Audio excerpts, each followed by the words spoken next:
अस्सलाम वालेकुम, मेरा नाम अली अहमद है और मैं एक सिविल इंजीनियर हूँ। आज मैं आपको रूफ स्क्रीडिंग के बारे में बताऊंगा कि इसका प्रोसेस एग्जीक्यूशन के दौरान कैसे होता है।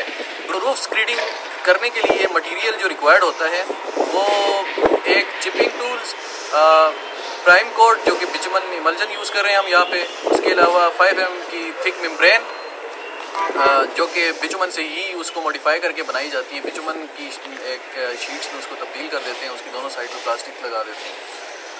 उसके अलावा इसमें एक फायर गन यूज़ होता है। उसके अलावा फिर कंक्रीट इसमें यूज़ होती है, पॉलीथीन शीट यूज़ होती है और प्लास्टिक टेप यूज़ होती है और वायर मैश यूज़ होती है। तो अब मैं आपको इसका प्रोसेस बताऊँगा कि ये प्रोसेस कैसे होता है। तो सबसे पहले ये जो आप कचरा थोड़ा बहुत देख रहे हैं, ये कंस्ट्रक्शन के दौरान ये रिमेनिंग जो वेस्टेज मटेरियल है वो होता है। तो इसको चिपिंग टूल्स के ज़रिए इसकी सफाई की जाती है, इसकी कटाई करके इसको ऊपर जो भी गंद पड़ा है इसको साफ़ किया जाता है। तो इस वक्त हम लोग छत के ऐसे पोर्शन में जहाँ पे चिपिंग हुई हुई है और सफाई भी हुई हुई है। तो जैसे ये सफाई हो जाती है उसके बाद जो है सबसे पहला काम जो करना है वो बिचुमन इमल्जन की जो प्राइमर है उसकी कोटिंग की जाती है। वो एक ब्रश यूज़ होता है और उस कैन में जो आता है बिचुमन इमल्जन उसके अंदर डिप करके फिर ये लेबर जो है इसको ब्रश करती है ऐसे। यहाँ पे जो आपको ब्लैक कलर का एक पेंट नज़र आ रहा है वो बेसिकली प्राइमर कोट है। उसके बाद फिर हम लोग 5 mm की जो मेम्ब्रेन है वो लगाते हैं और वो फायर गन के साथ लगाते हैं ताकि उसकी एक सरफेस जो नीचे प्राइमर के साथ चिपक जाए वो इजीली चिपक जाए। एक इम्पोर्टेंट चीज़ नोट करने वाली ये है कि जो एजेस हैं रूफ के उसमें मेम्ब्रेन कहाँ तक ऊपर जाएगी। ये मेम्ब्रेन बेसिकली इतनी ऊपर जानी चाहिए कि इसकी जो रूफ स्क्रीडिंग की तमाम लेयर्स, थर्मोपोल, वायर मैश और कंक्रीट होगी, जहाँ तक कि इसकी जो ओवरऑल थिकनेस है, डेप्थ है, उससे 1-2 इंच थोड़ी सी ऊपर तक ये लेयर जानी चाहिए साइडों पे, ये जो पैरापिट वॉल है। जब मेम्ब्रेन बिछ जाती है उसके बाद फिर हम लोग थर्मोपोल के जो पैनल्स, ये पैनल्स में आते हैं। वो पैनल्स जो है ये थर्मोपोल के, ये एक ऑर्डर में हम लोग बीच में थोड़ा सा गैप छोड़ के इनको बिछा देते हैं और इनके दरमियान यहाँ पे आप देख सकते हैं कंक्रीट लगी हुई है ताकि ये आपस में एक ऑर्डर में जुड़े रहें और जो है वो गैप भी फिल हो जाए। अच्छा, थर्मोपोल पैनल्स लगने के बाद जो है जो नेक्स्ट स्टेप है वो है पॉलीथीन शीट लगाने का।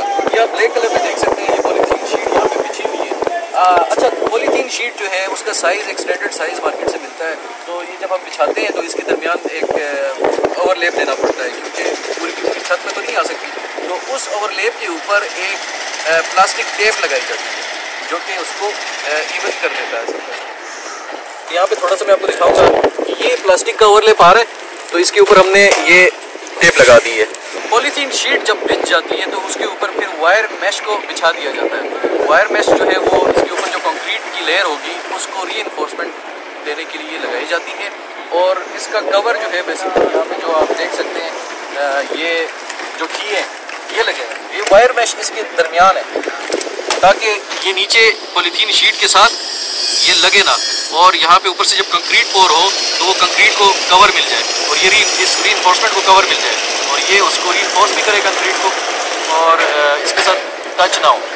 और दूसरा इस टीए का मकसद ये भी होता है कि जो प्लम्बिंग की ड्राइंग आई होती है कि बारिश का पानी किस स्लोप के तहत कहाँ ड्रेन पॉइंट्स लगे हुए वहाँ जो चला जाए। तो इस टीए की हाइट कुछ और हो सकती है, उस टीए की कुछ और हो सकती है। इसी तरह जितने भी टीए हैं उनकी डिफरेंट हाइट्स हैं।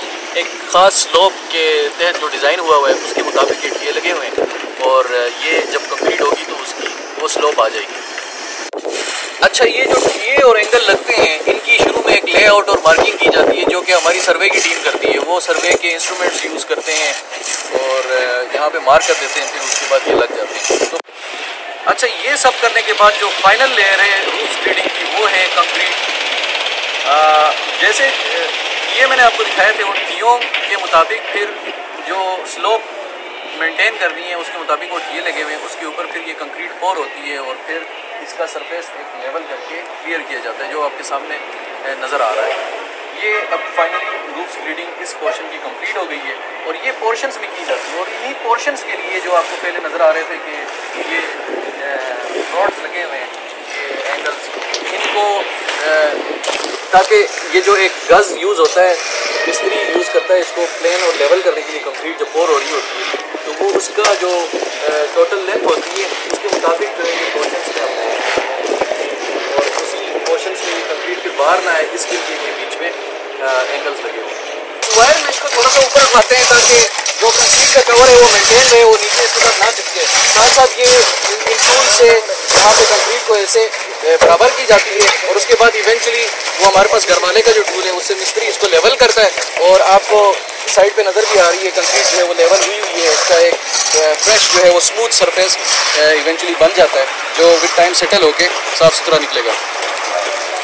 तो आई होप कि आपको समझ आया गया होगा कि ये सारा प्रोसेस कैसे होता है, ये टीम कैसे होता है, डिफरेंट टीम्स इसमें शामिल होती है और किसी का अपना अपना किरदार होता है। वो सब जब अपना एक ऑर्गेनाइज्ड तरीके से काम एफिशिएंटली करती हैं तो ये कम से कम टाइम में हो जाता है। इसमें एरिया जो है उसका जितना होगा उस पर डिपेंड करता है, लेकिन ये परफॉर्मेंस जो है टीम का किरदार है जो इसको एफिशिएंटली